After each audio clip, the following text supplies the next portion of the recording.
Offering to die for your lover is just a regular part of being a lesbian.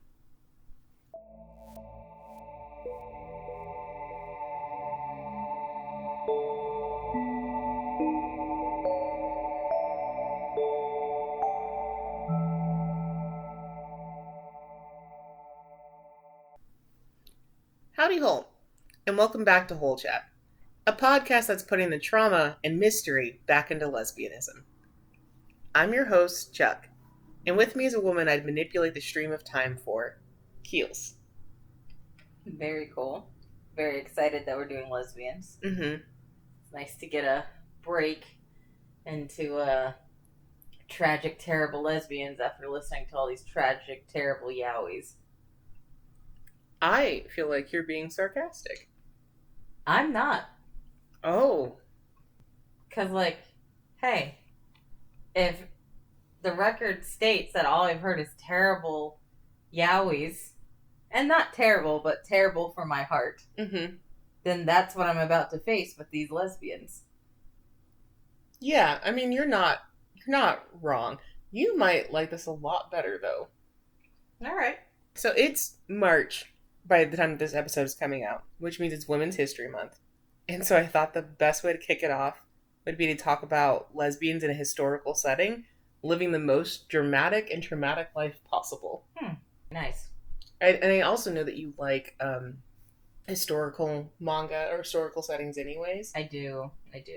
And this one, from my best guess, takes place somewhere between the Victorian period and the Edwardian period. Mm-hmm. So that should give you an idea. I know you love Edwardian period stuff in general, so we're definitely in there.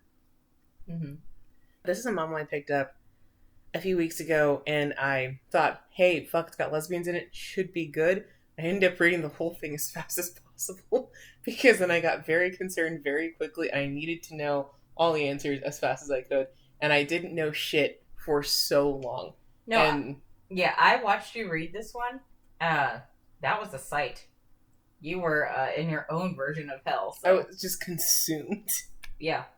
And hell is very on theme for this as well. So we're just... I feel like I'm just repeating what I heard you screaming about this comment. I'm in hell. I'm in hell. And so are they. They're also in hell. Yeah. Yeah, it's great. Yeah, exactly. You did say that at one point. I'm in hell and so are they. I'm pretty sure I sounded really crazy while I was reading this, but you'll come along with me on this journey and you're going to figure out why that was the case. So I wanted to talk to you about Maid in Heaven, which is spelled M-A-I-D, so Maid, like maids. Maid in Heaven. Little play on words. I don't mind a maid story. Yeah, well, we'll see. It is a 2019 manhwa by Seone, I think is how we say it. Either Seone or Sion, but it's S-E-O-N-E. Or however they want to pronounce it, it is what it is.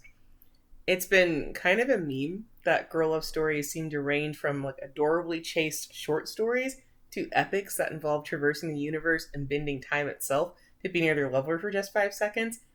And this is a comic that is the time bending, I gotta see my lover for 5 seconds thing. Have you forgotten the other type of Yuri? Toxic Yuri. You're now my stepsister and I'm gonna fuck you. That falls within there a little bit too, but it just seems like a lot of Yuri. It's not that it's way more dramatic than Boy Love, but there's just there's this level of I'll give it all away. I'm gonna kill you and kill myself that Yuri seems to bring to the table for some reason.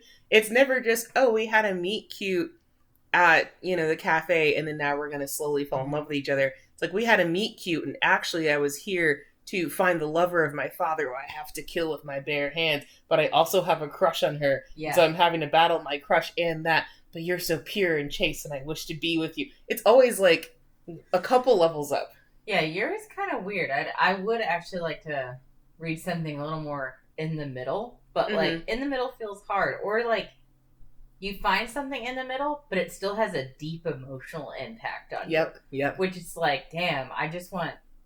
We don't have to go deep emotional impact. I'm glad we do. I'll never turn down a deep emotional impact story. But sometimes it's damn, can I have a cute little love story where they face 2 hardships and then, they get together? Oh, yeah. And it's just like, it's so funny. It's so funny what is hard for yaoi yuri, and that the straights take for granted. I'm not trying to be that way, but you know what I mean. Yeah. There's just a lot of good, like, straight love stories. And I would argue there's a lot of good yaoi love stories. But Yuri often feels like it's tragic, because I'm even thinking about someone did make a list on, back when X was Twitter, the OG OK site. Don't call them X. They don't deserve it.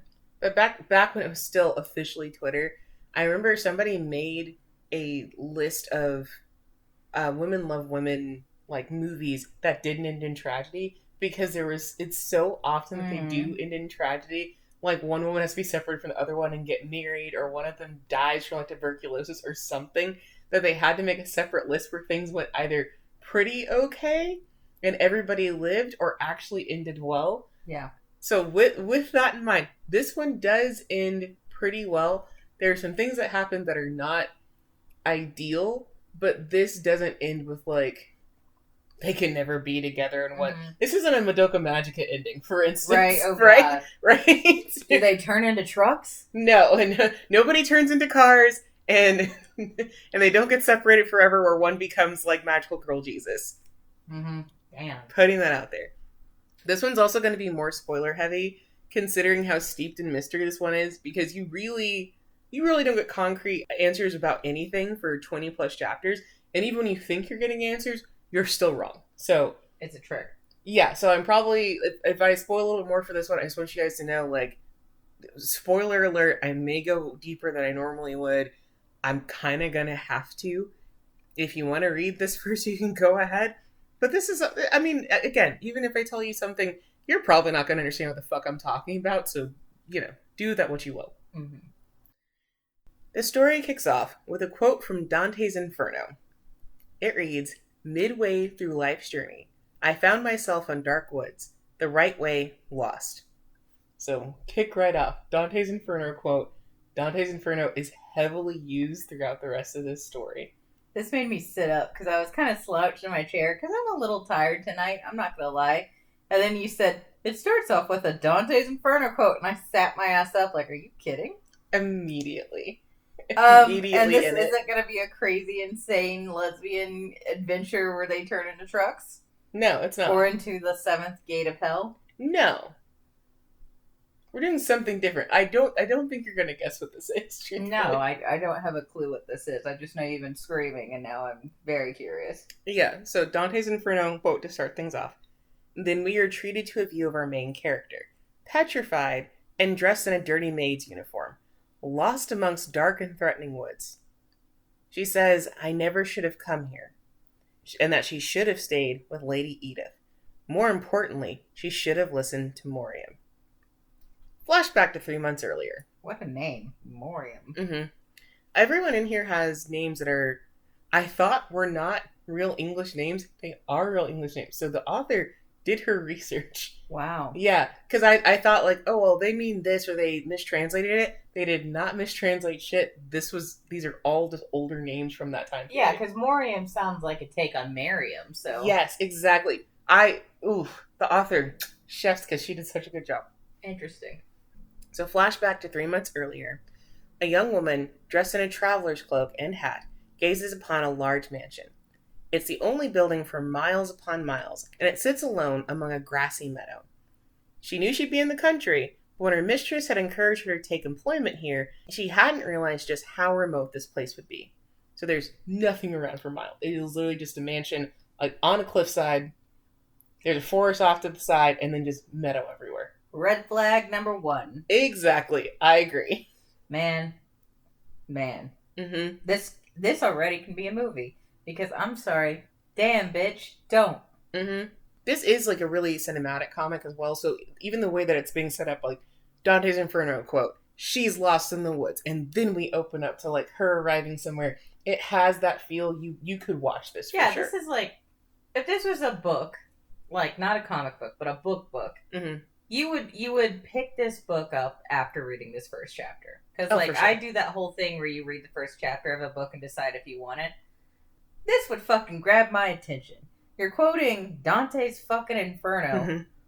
and then you have lost in the woods, and then because it's doing that meme of like, oh no, I'm in trouble. Let me tell you how I got there. Oh, And but like, yeah. so it's but like in a more serious way. So Yeah. it's just like this has all my attention. Mm-hmm. So, not to mention, in the time leading up to her departure, she'd heard strange rumors about the inhabitants of this manor. Mainly that the owner of the home, the governor, had killed his wife. You're stupid. You've heard red flag 2, and I'd take a whole point away from you, because what the fuck? We are dealing with white women. White women. Look, I'm white. Girl. Get some sense. Like, so often in this comic, because, like, I'm not sure if anybody's aware, I'm black, but, like, as I'm reading these, there's some times where I'm just like, y'all are being too white. And, like, normally when I'm reading manga, it is Korean characters in a Korean setting. Well, that's why I ask you to say a slur for me sometimes. No.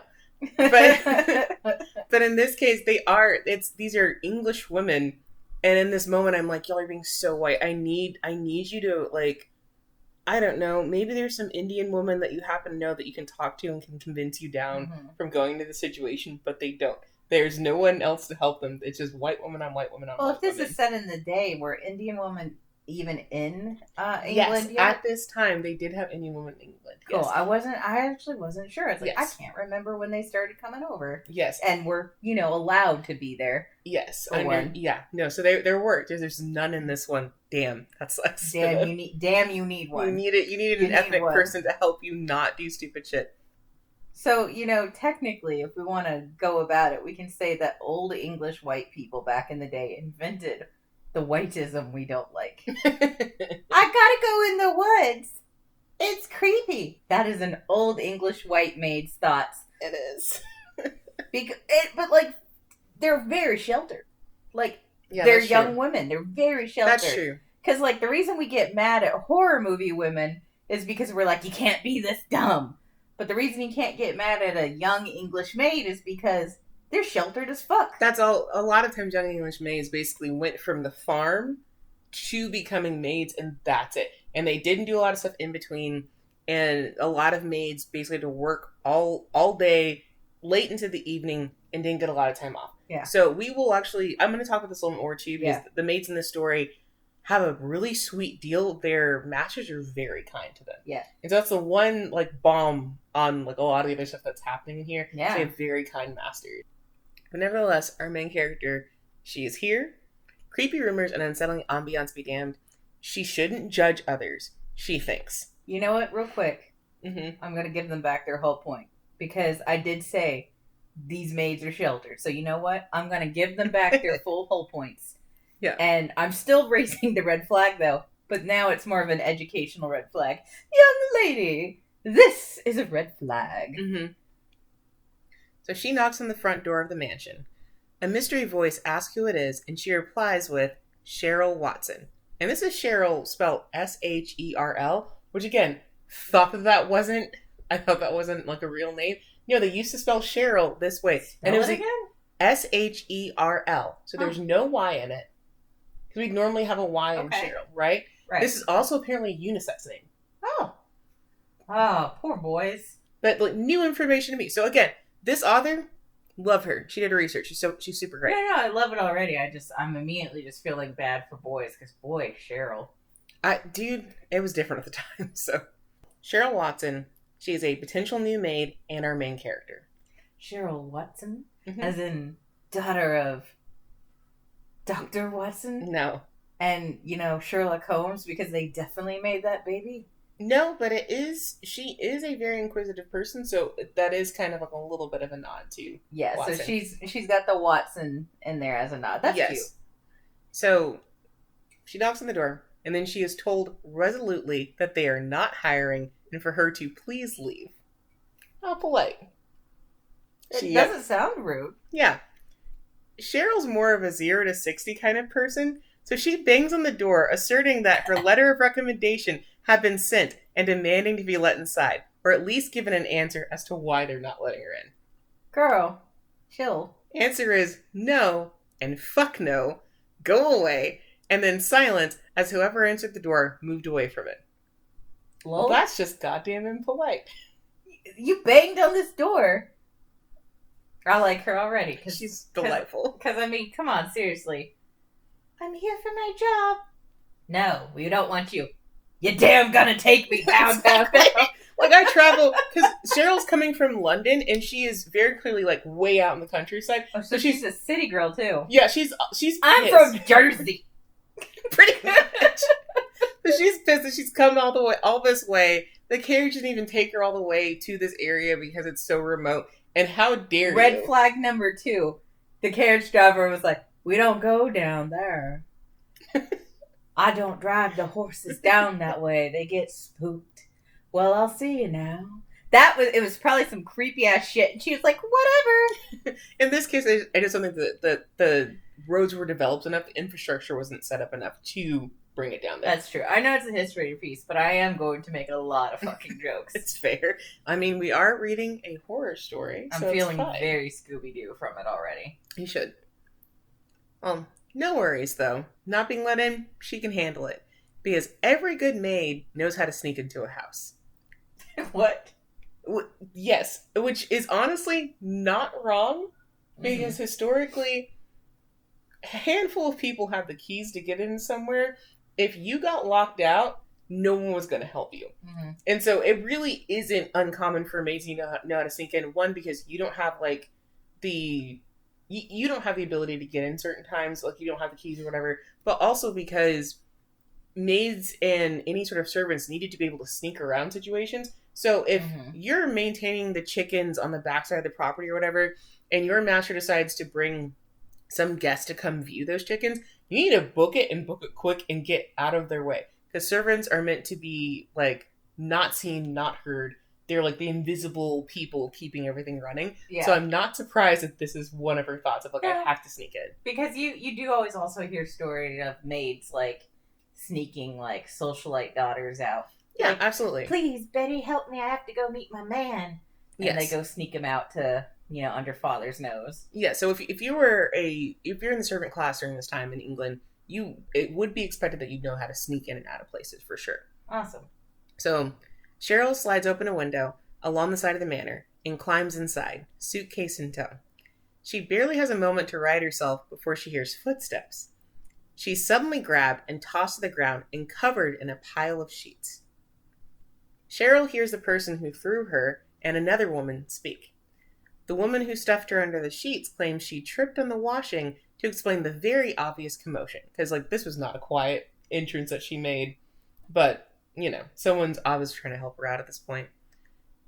This excuse is accepted, and Sherl is left alone with her savior. She's helped out of the sheets and comes face to face with a plump redhead woman, Bonita. Bonita. Ah, I like that name. She's very sweet. So, Bonita apologizes for scaring her and gives us a glimpse into the behavior of the other maids in the manor. Alice, who Bonita was speaking with a moment ago, is a tattle. Which is why she tried to hide Sherl. And Moriam, the maid who asked Sherl to fuck off, politely, is acting strange. Okay. Not sure what it is, but she's just acting a little out of character.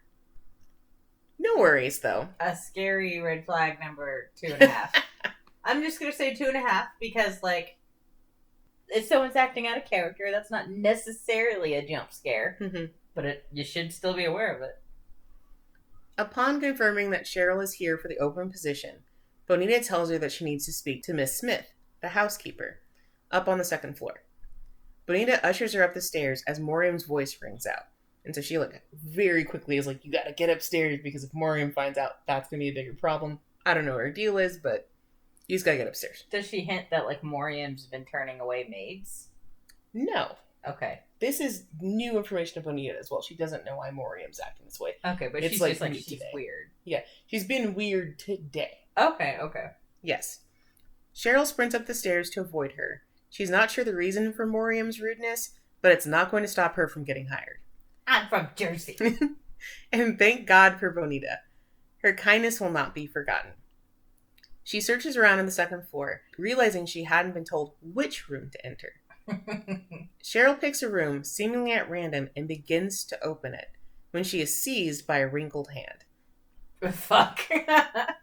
An older woman glares down at her, correctly identifying Sherl as the cause of all the ruckus that afternoon.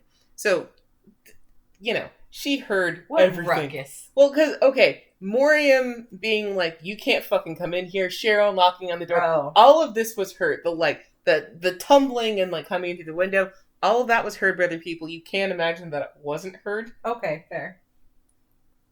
So, she's like, obviously it was you.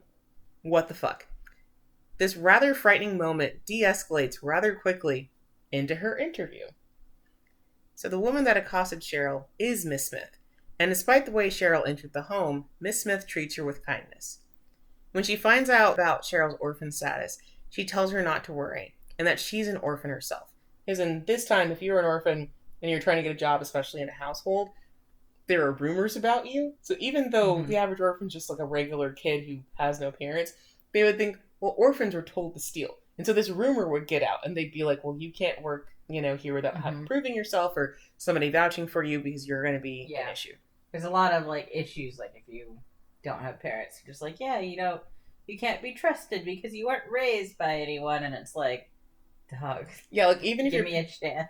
Even if your parents died last year and the whole town knows about it, they're like, well, now that you're an orphan, you're a scoundrel. You. Yeah, exactly.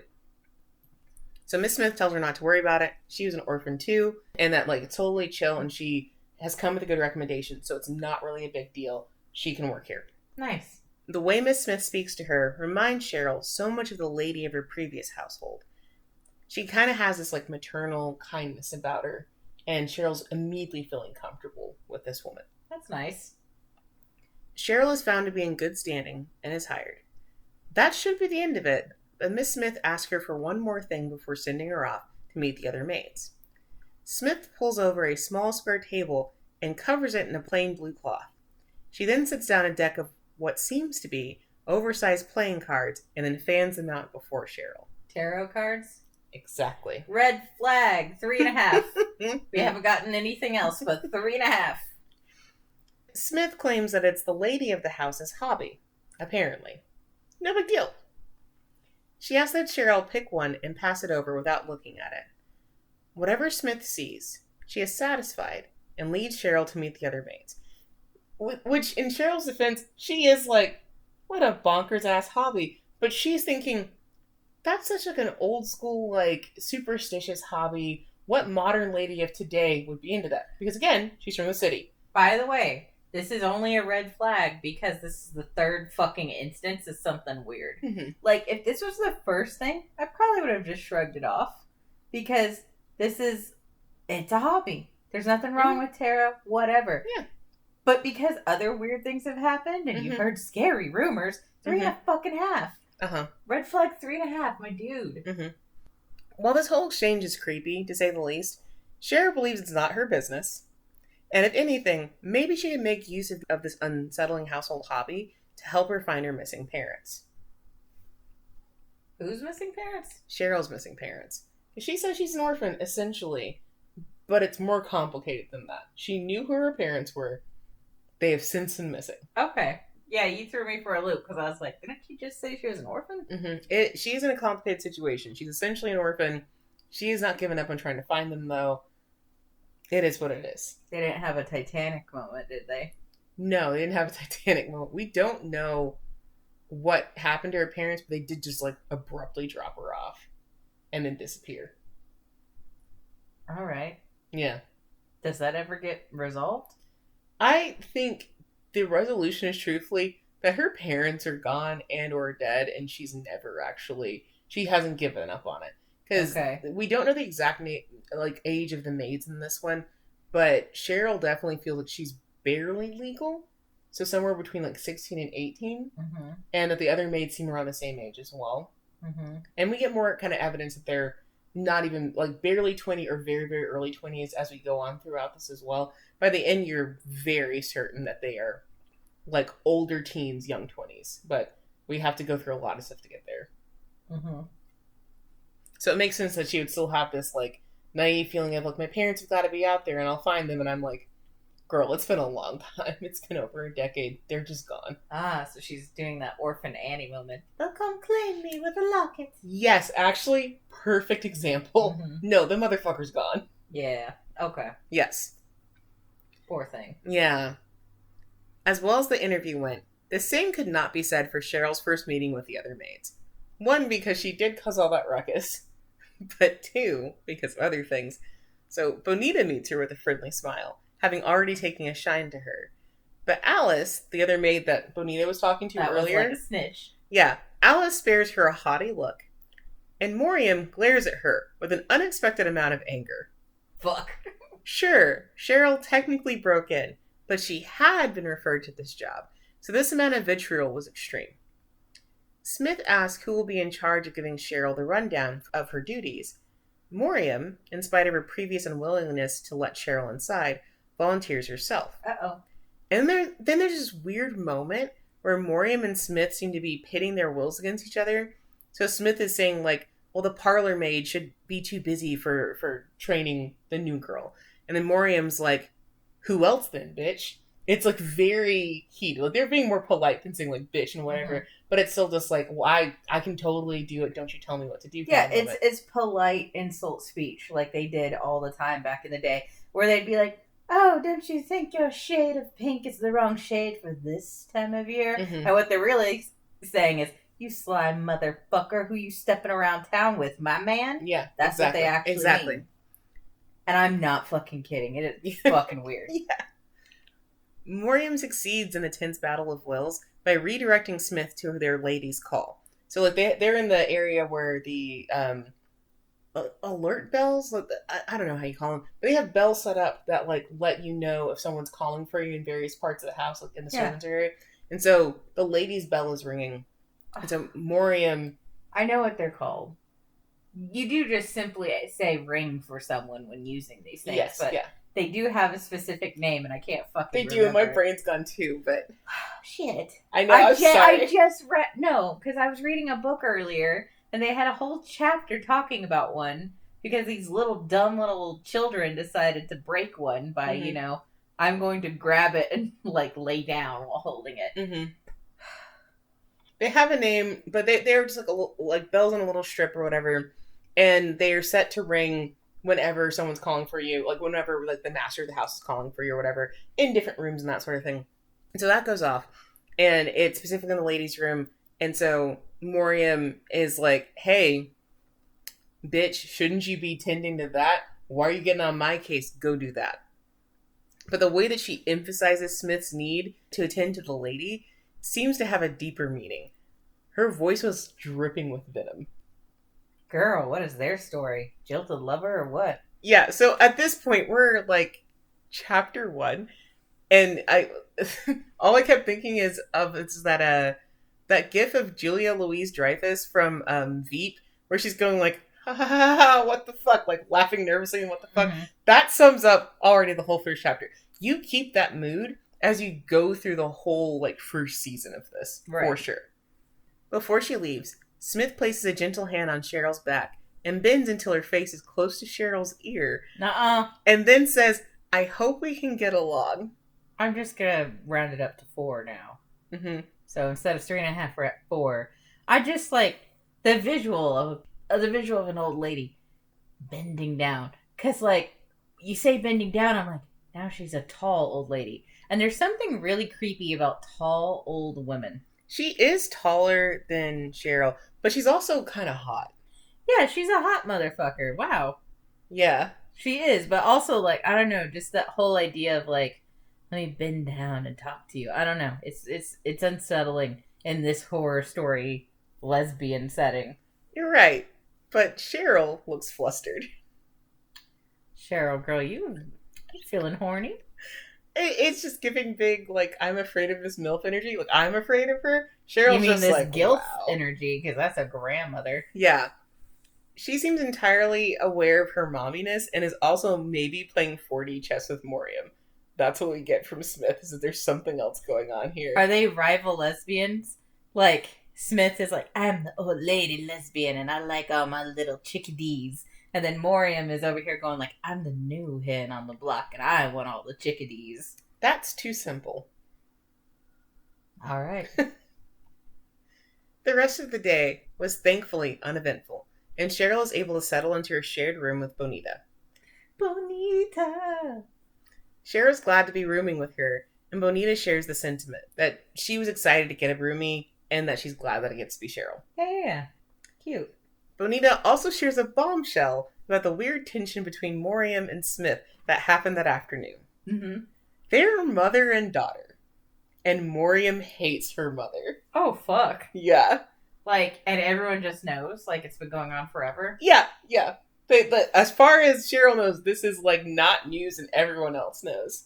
Wow. And Bonita just gives that detail like it's not a big deal and isn't creating a hostile work environment.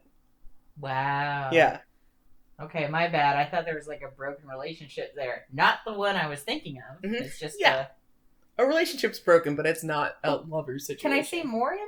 Because I know what Gilf looks like. I want to know what Moriam looks like. Yeah, let me show you what the girls look like real quick. Because I love all the girls, but Bonita is adorable. She's very precious and redheaded and freckled. So that's Bonita. That's Sherl.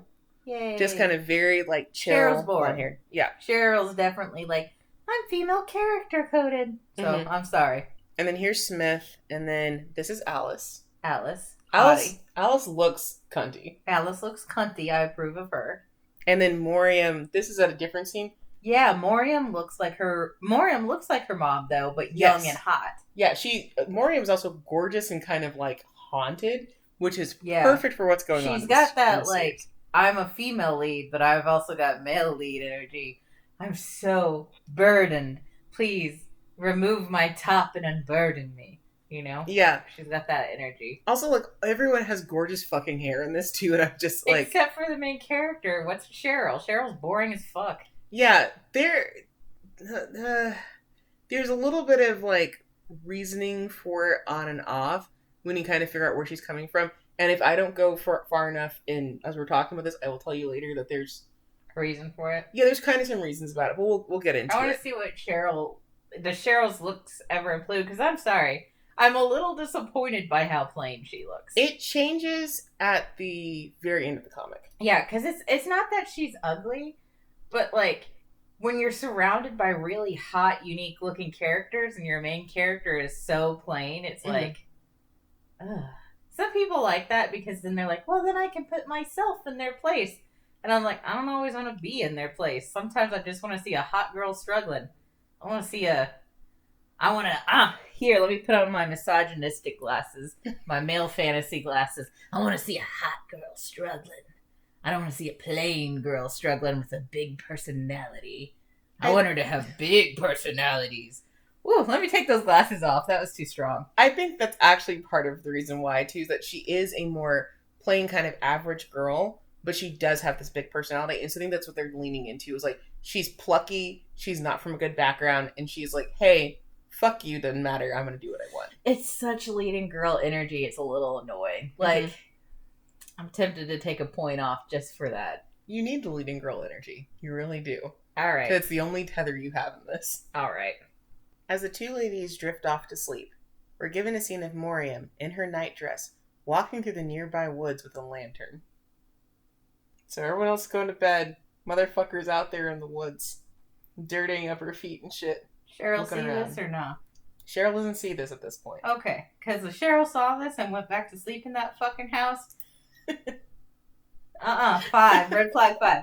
This is just for the audience. This is red flag 5 for the audience only. Yes, this is us for us to see specifically. Girl's gonna go get fucked by the bog monster. Sherl finds the next days are equally rewarding and challenging. For everything that goes right, something else goes incredibly wrong. Moriam does show her the ropes and is polite enough, but she keeps mentioning how Cheryl's not needed. So she'll tell her, like, hey, this is what you need to do. Not that we need another maid in the mansion. Even though we only have 4 maids right now and a housekeeper, we don't need you. We could have done this with 3 maids. Based off my love of movies, Moriam is a real fucking bitch. In a good way. She's the bitch. Because she's basically trying to get this girl out of here. Because we see in all these flags, and Moriam's like, hey, there's probably some sort of, like, super secret sexy spell that's making it so I can't tell you what's up. But girl, get the fuck out this house. And also, too, like, Moriam saying straight up, like, oh, we only had 3 maids before, now we have 4. We don't need more. Bonkers. Like, yes, we do get confirmation that there's just the governor and his wife in the house. Uh-huh. But there's no house this big. This is a mansion. Yeah. You should have a fleet of servants just maintaining the mansion. That you're down to 4 is insane. Well, it just normally means you're poor, but like they are also out in the country. You could survive with just 4 maids. You could survive, but even still, It ain't great. It's weird because it doesn't seem like they're struggling for cash in any way. Nothing's broken or worn down. Things aren't old. They just only have a handful of And maids. this is the governor's house, right? The Yes. current governor. Well, governor does mean the same thing in this situation. Okay. Governor is more of a title and less of a position in this case. Uh-huh. But still, he does have a title. He should probably have more than 3 or 4 maids. So is he the governor as in terms he runs the land of the area? Yes. Okay. That So he's more like low-level baron almost. Yes. And so he does have wealth and he does have a title. Why does he only have 3 or 4 maids? Yeah, no. That's weird, right? Yeah. So she keeps telling Sherl, great, here's how to do this. You're doing a great job. You also, shouldn't be get here. out. Yeah. And then Alice. Alice is a cunt for fun. And possibly for Morium's attention. We're never fully sure. Oh. But she is being a cunt. And so she keeps gaslighting Sherl and then blaming her for doing a bad job, or she's tripping her, or she's pushing her, or she's just doing straight up bitch baby bullying to her whenever she has the opportunity. Could she be taking lead from Morium? No. This is just how Alice is all the time. Yeah. Bonita, save us. Yeah. And then Sherl has some weird argument where Morium keeps insisting that she leaves.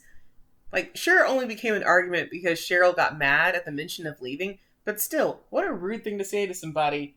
Get out. Yeah. White girl, listen. Listen. Listen, Plain Jane. Listen. She won't. I know she won't, but She won't. You're about to lose a whole for your story. About to lose a whole rating if you don't get your shit together. Well, all this stuff is happening to her. And on top of it all, she's begun having wild fucking nightmares where she's running through the woods in her maid uniform, trying to escape the watchful eyes and knowing hoots of a giant owl. Working as a maid is always hard, but shit sucks this time. Why the nightmares? Just She's out of the having blue? nightmares. Yeah, she just started having nightmares. It's the house. Red flag number 5. 4 for her, to be fair. Yeah, that's true. Because we have 5, but she's at 4. I'm debating. Should it only be 4.5? Because a nightmare could be because she moved to a new location. Which is what she's thinking. Yeah, because she's out in the middle of nowhere in a new place. Yeah. City girl went to the country, saw an owl, got spooked. Yeah. Because to be fair, owls are very scary, and they're actually pretty lethal. They think people's hair looks great, and so they fly into people all the time, which can cause trips and falls and kill folks. So yeah. But I'm gonna give it 4.5 because she's in a new environment.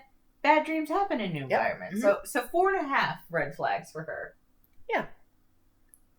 After a few more days, the maids get word that the governor, Mr. Taylor, will finally be returning to the mansion. So this whole time he hasn't been here. Okay. And they don't want him to return? They're fine with him coming back. Oh, they're excited about it. It causes a big buzz where they're like, oh, he's coming back. Should we greet him? Blah, blah, blah. It's been a while. We didn't think he's going to return this soon. Oh, okay. For some reason I thought you said, unfortunately. I don't know. I thought I heard a negative in there. No. Only the parlor maid, Morium, and her mother will be welcoming his return, while the others will be left to watch from the inside. Sherl, of course, has questions about him. Why was he gone when he's got a sick wife? What's he like? Does he speak to the servants? Yeah, the sick wife is there consistently. Okay. She can't go anywhere. Okay, so has Sherl seen sick wife? Does she tend to any of her needs? No, and in fact, no one's allowed to go see her except for Smith, the housekeeper, and the governor. Those are the only 2 people allowed into her room. I would say that's a little weird, but not really. She could be contagious. She could even have just dementia and exactly. Be fucked up or something. So it makes total sense that they are not speaking to her or whatever. It is what it is. Mm-hmm. Well, she is still kind of trying to figure out why did he leave if she's this sick kind of thing. Yeah, stay. But I don't know. Sherl gets answers to all the questions she had. But I promise you, they're all lies. None of them are true. When did she get those answers? She's given them by Bonita and Alice and Moriam. Mm-hmm. None of those answers are true. Is like Bonita and the other maids lying to her, or they are not lying to her as far as they know. As far as okay, that's but what you will find out as the reader. Those are lies. Yeah, and they don't know it. Yes.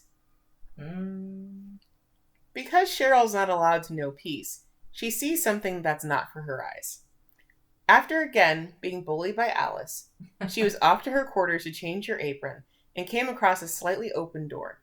Just open enough for her to see inside and behold the governor embracing Smith like she is his only lifeline. Which is wild, because his wife's not dead, and that's the help. So, like, he's on his knees and he's embracing Smith. No, that is bosom. Like he's in her boobs? Like, not like fully like blah, blah, blah, not like slamming his face in her boobs, but he's just embracing her in a way that's way too intimate for a governor and a servant. Oh shit. Yeah, that's nerve-wracking. So Smith, I was going to make a joke that Moriam is the secret love child between the governor and the maid, and this I was like, no, I'll hold back. So Smith catches Cheryl's scandalized gaze and does the most flirtatious thing possible. She smirks, and she puts a little finger to her lips. Like, don't tell anybody. No! We're fucking past 4.5. This is red flag. Because you see the governor being like a wimpy little man cheating on his sick wife, we're already at 5.5. And so the whole finger thing is 6.5. Mm-hmm. Girl, if we get to 10, I'm spanking her. Keep counting. God. That one gesture feels like a punch. It sure does. Causing Cheryl to stumble backwards and right into Moriam. Oh no, Moriam, did she see it? She had just come upstairs herself. She seen her mom be a hoe? When asked what's wrong, Cheryl claims it's nothing and scampers off to her room, leaving Moriam at the still open door. Oh, Moriam, are you going to see your parents? Well, your parent and maybe your secret father? She scolds her mother for being like that, since creating misunderstandings will do them all no good. So from Moriam's view, this is a misunderstanding. There may be nothing going on. Oh, okay, so Moriam... Does she step in the room while the governor is all like, let me cuddle you? No, she just looks at her mom, who's like, halfway in the doorway, and is like, you shouldn't make misunderstandings, you asshole. Okay. And then Smith responds that a little bit of tension is good in their case. And besides, it's not like Cheryl will remember any of this soon. The fuck does that mean? Yep. Good question. The audience is at red flag number 7, in case people are still counting. Yeah. I like that. I like that the audience is a little more aware that this girl needs to leave than her. But not enough aware to make a concrete decision. No. You see a red flag, you fucking leave. I mean, I wouldn't have come here. Right. First and foremost. That's me. Who goes to a rich white house in the woods? Not I. Not me. They're gonna hunt my ass down. Mm-hmm. I've seen Get Out. Look. No, thank you. Look, I'm white, but I'm very, very poor. Like, lived in a car, lived in a trailer type of poor. People don't like my ass in the white community. That's true. They're just like, oh, it's one of the dirty versions of us. Mm-hmm. So, look, rich white person is like, come to my nice home in the woods. You go the fucking other way. Yeah. You're gonna disappear your ass. I'm a tizzy. Later, Cheryl comes to Smith to ask for a favor. So it's like a couple days have passed, and now she's been ignoring Smith this whole time because she's like, I can't deal with this. So, because she's like, I saw something indecent. I don't think I can deal with this. Mm-hmm. What do I say to her? I gotta separate myself. Yes. Still, she comes to her because she needs to send a letter, and only Smith has the stationery and other needed tools to do so. Smith seems unfazed after last time and calmly provides her with what she needs. Smith does comment that it's strange they're teaching orphans how to read these days, but Cheryl corrects her and explains that Lady Edith taught her. So Cheryl had a mistress, like master mistress of the house before, and then that mistress's daughter, her name is Lady Edith, and so that's who taught Cheryl how to read. So her close in age mistress taught Cheryl how to read wherever she was before. Okay. And read and write, or just read? Write and read. Write and read both, yeah.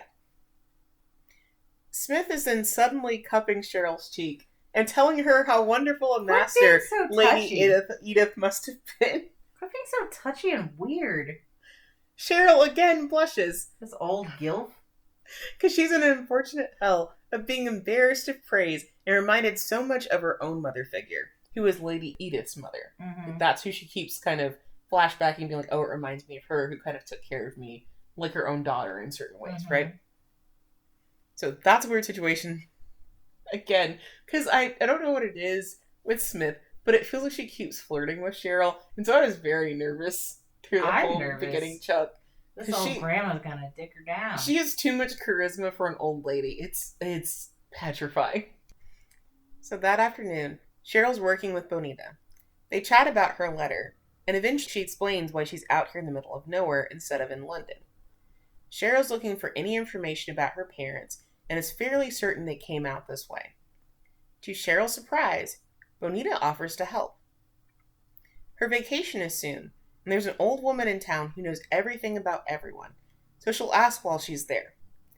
She's willing to give up her precious vacation to help Sherl out. She also empathizes with Sherl.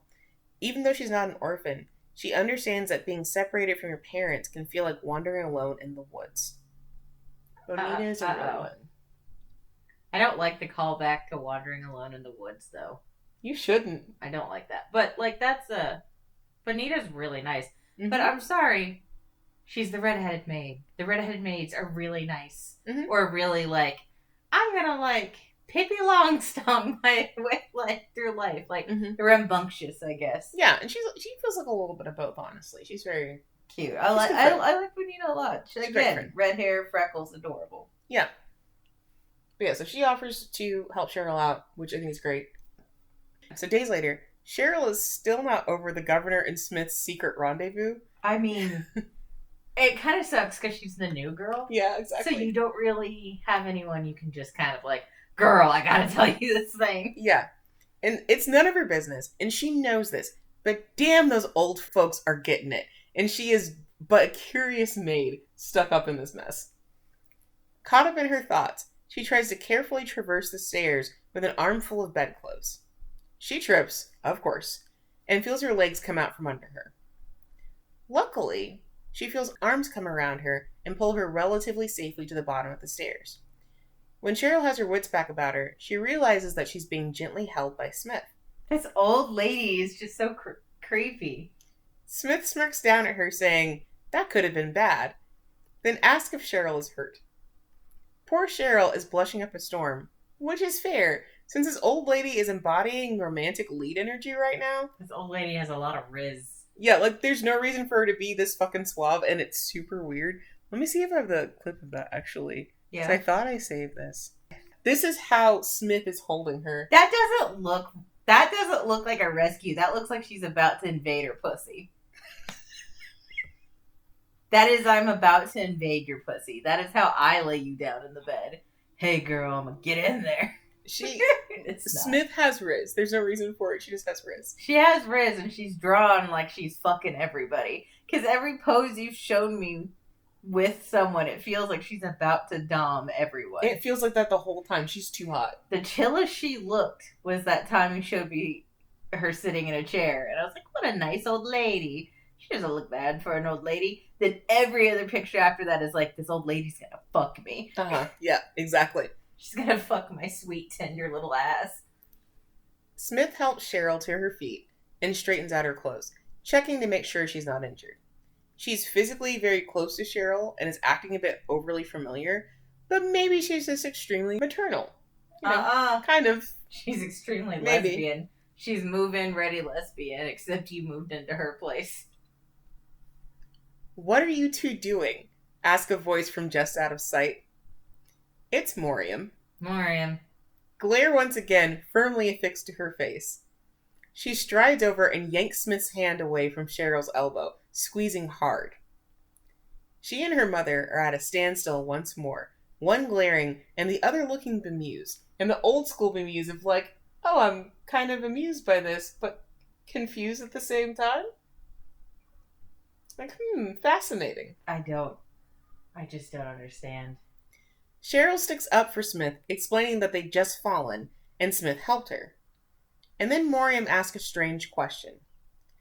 Is there a reason why you saved her? Like, is there another reason why you saved her? She asked her mom. Which you shouldn't need a reason to keep someone from breaking their body on the stairs, right? Like, that seems totally out of pocket. Smith replies that a question like that makes it sound like Moriam wanted Sherl to get hurt. They exchange long glances again, leaving Sherl at a loss. Yeah, that's weird, girl. Moriam's being a jerk again, for no reason. No matter how bad her relationship with her mother is, she could at least set it aside for a situation like this. So Cheryl's thinking, like, you're just being an asshole. How dare you? Like, your mom helped me. Can you just be chill for 5 seconds? Girl doesn't realize how Grandma Gilf wants to spread her legs and eat her pearl. Whoa. She wants to polish that pearl. Jesus Christ. No, like, the Gilf gives very unsettling vibes, and Miss Plain Jane hasn't noticed. This Grandma Gilf is a dangerous threat. Yeah. And, I don't know. Moriam can be as rude as she wants, because she's fucking right. As night begins to fall that evening, the governor is found solemnly praying at his wife's bedside. He says, Lord, only you can make them go in peace. Let them go peacefully. May their souls rest. Oh, his wife's that sick then. So he's praying for her, I said he's praying at her bedside. I didn't say who he was praying for. It sounds like he's praying for her, unless... Oh, right, this is a horror. Murder House is about to start. Wink, wink. Wink, wonk. Meanwhile, Bonita and Sherl are preparing for bed after a rather exhausting day. Bonita, cheerful as ever, is excited for her vacation to start. The day after tomorrow, she'll venture to the town over, where she can spend time with her family and enjoy being around people again. And, of course, help Sherl with her search. But she's most excited to see her boyfriend again. Nice. She's heard he's going to propose soon, which would mean an opportunity to move on from being a maid. Because in this case, like, maids are unmarried. If you're the housekeeper, I think you can be married, but generally, like, if you're staying as a maid, you have to stay unmarried. And so this is Bonita's big opportunity to graduate from being a maid to being a wife or getting some other sort of job or being out in the community. That kind of sucks a little bit just because, like, you're married, you can't continue to be a maid. Half and half, because if you were...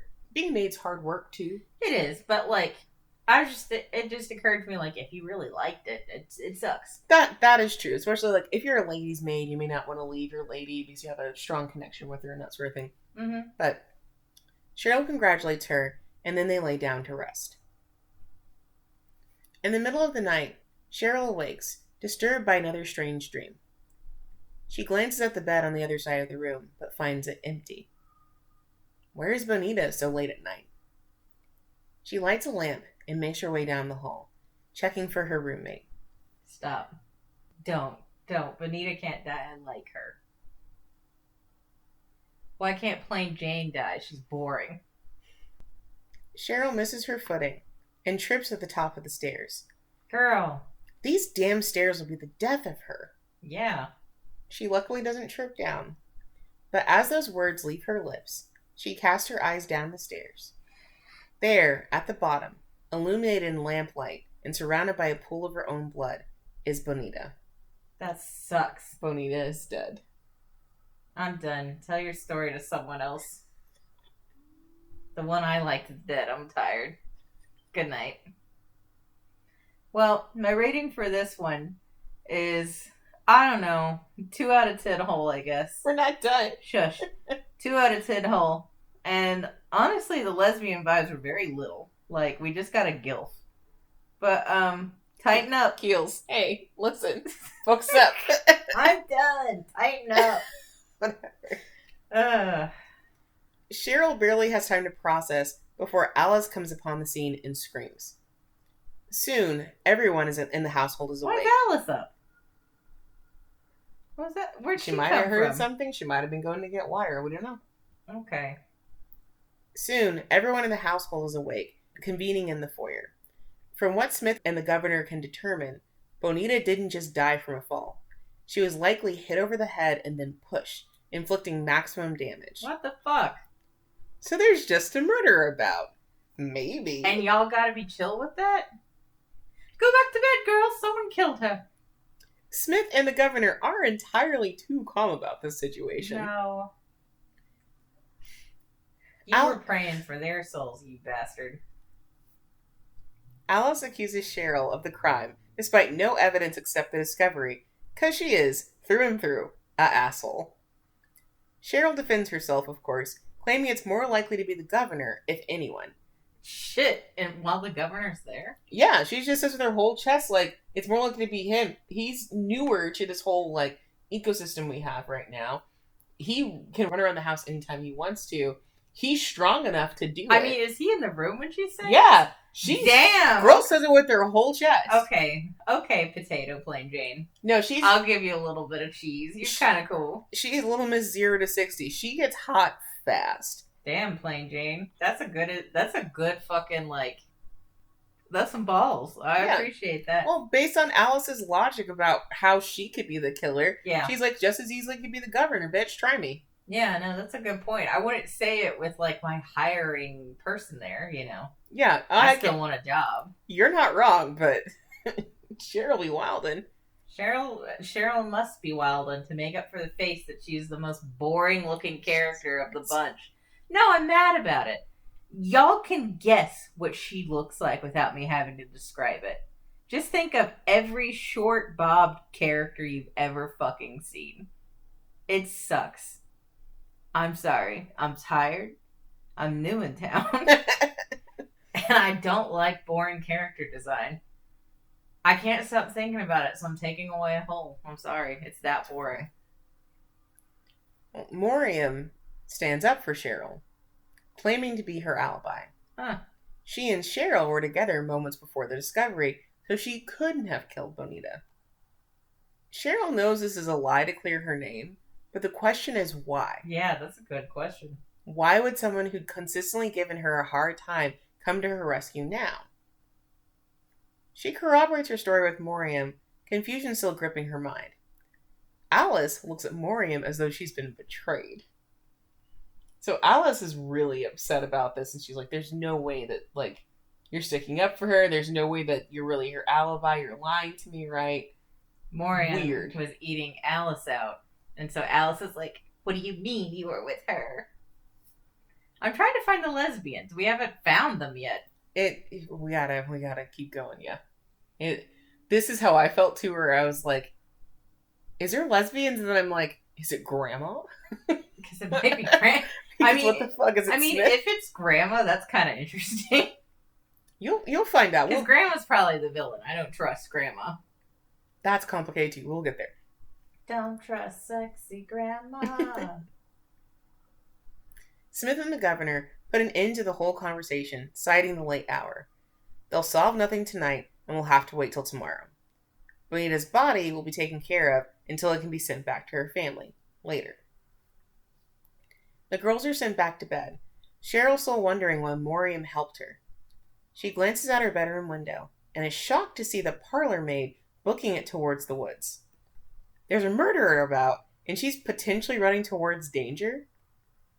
She feels like she should join her, pull her back to safety, but a bad feeling stops her.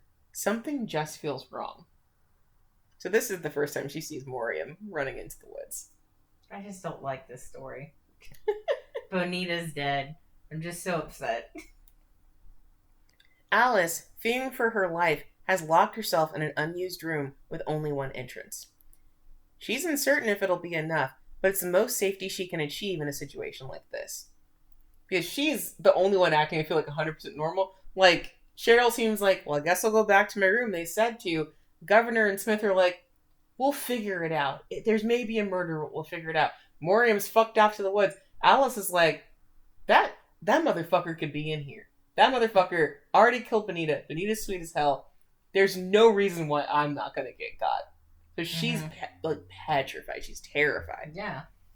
And Alice, you might, like, get bumped off just for being a little bitch. Yeah, and well, in this moment too, like, Alice is thinking very fondly about Bonita because while she doesn't like Sherl, she did have a good relationship with Bonita. Everyone liked Bonita, kind of thing. Yeah. But even Alice, like, tried to bully Bonita when Bonita first started, and then she realized, oh, she's a little slow, But she's a hard worker. She's very sweet. Mm-hmm. She doesn't know how to be mean to people. I'm not going to be mean to her. I actually respect and like her kind of thing, right? Okay. But so she's thinking about this as she's like, locked in this room. One step away from pissing herself. She's that fucking frightened. Yeah. Moriam, meanwhile, is indeed in the woods. She navigates them slowly as though she's been here hundreds of times before, even in the deep dark night.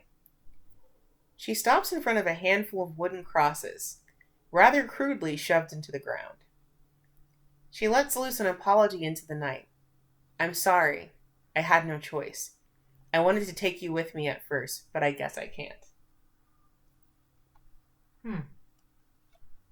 We jump away from that to just kind of take a look at each member of the Taylor Manor. So each member of the Taylor Manor sits alone, each one in a deeply ponderous state. One maid dead, the other shaken and afraid, a parlor maid on a strange mission, and a housekeeper and a governor burdened by something more than the death of an employee. Are they burdened? Weren't they just way too chill about this? It's complicated. They both seem upset about it, okay, but not upset enough. Okay.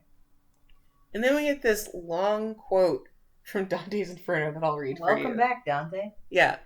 I will be your guide and lead you from here, through an eternal space where you will hear the desperate shouts, so that each one cries out for a second death. Then you will others at peace in flames, by the God you did not acknowledge, lead me where you said, so that I might escape this evil or worse, and see the gates of St. Peter, and those who make you out to be so saddened. This whole comic is creepy. So that's where a chapter ends, and we kind of get her jumping off point. Bonita's dead, everyone's petrified, whatever. What you need to know from here is that Alice and Sherl are gonna die. Excuse you? Alice and Sherl are both gonna die. I thought Sherl was the main character. She is, but she's also gonna die. Damn, I'm sorry, Plain Jane. They are also maybe gonna die again. What? They're gonna die, and they may die again. Okay. And Moriam is gonna have to witness all of it. Will Bonita come back? Yes and no. There's a curse in the manor, and it's taking out the maids over and over again, exchanging these small lives for one big life. Okay. So I kind of talked around time loop and stuff like that. They are in a time loop. Uh-huh. And so they have died. The big life is the governess. Because that we haven't seen her. Mm-hmm. Yeah. Yeah.